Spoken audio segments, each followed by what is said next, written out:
बहुत समय पहले की बात है। एक छोटे से गांव में दो बंदर रहते थे, लेकिन वे दिखने में बिल्कुल आदमी जैसे थे। उनके हाव भाव, बोलचाल और समझ इंसानों जैसी ही थी। दोनों आपस में भाई थे। उनके माता पिता बूढ़े हो चुके थे और घर की हालत भी बहुत अच्छी नहीं थी।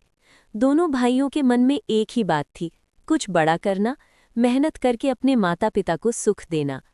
एक दिन दोनों ने तय किया कि वे काम की तलाश में शहर जाएंगे। माता पिता ने उन्हें आशीर्वाद दिया और आंखों में आंसू लिए विदा किया। दोनों भाई गांव से बहुत दूर एक बड़े शहर में पहुंच गए। शहर की चमक दमक उन्हें नई लगी, लेकिन उनके पास ना तो कोई पहचान थी और ना ही कोई सहारा। अगले दिन से वे काम की तलाश में निकल पड़े।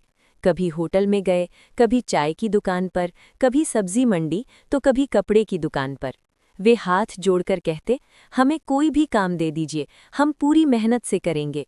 लेकिन लोग उन्हें देखकर हंस देते, कुछ डर जाते और कुछ गुस्से में कह देते, यहाँ से जाओ, हमें तुम्हारी जरूरत नहीं।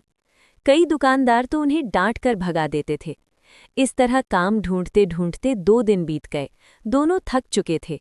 रात को फुटपाथ पर बैठे वे अपने गांव और माता पिता को याद करके चुपचाप रोने लगे।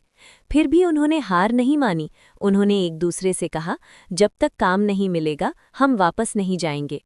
तीसरे दिन वे एक छोटी सी किराने की दुकान पर पहुंचे। दुकानदार उम्र में बड़ा था और स्वभाव से शांत था।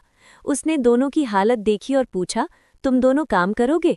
दोनों भाइयों की आंखों में चमक आ गई। उन्होंने एक साथ कहा, हाँ, हम मन लगाकर काम करेंगे। दुकानदार ने उन्हें दुकान में रख लिया। एक भाई सामान जमाता, सफाई करता और दूसरा ग्राहकों को सामान देता, हिसाब किताब सीखता। वे दोनों ईमानदारी और मेहनत से काम करने लगे। धीरे धीरे दुकानदार उन पर भरोसा करने लगा। लोग भी उनकी मेहनत की तारीफ करने लगे। समय बीतता गया, दिन महीने में बदले और महीने सालों में। दोनों भाइयों ने पैसे बचाए। उन्होंने शहर में बहुत कुछ सीखा, मेहनत, धैर्य और ईमानदारी का महत्व। अब उन्हें अपने माता पिता की बहुत याद आने लगी। एक दिन उन्होंने तय किया कि अब वे गांव लौटेंगे। दुकानदार ने उन्हें गले लगाकर विदा किया और कहा, तुम दोनों बहुत अच्छे इंसान हो। गांव पहुंचते ही माता पिता की आंखों में खुशी के आंसू आ गए। दोनों भाइयों ने अपने माता पिता के लिए नया पक्का घर बनवाया, उनके लिए नए नए कपड़े लाए और उनकी हर जरूरत का ख्याल रखने लगे। अब वे चारों साथ रहते थे, हंसते मुस्कुराते, सुकून भरी जिंदगी जीते हुए। दोनों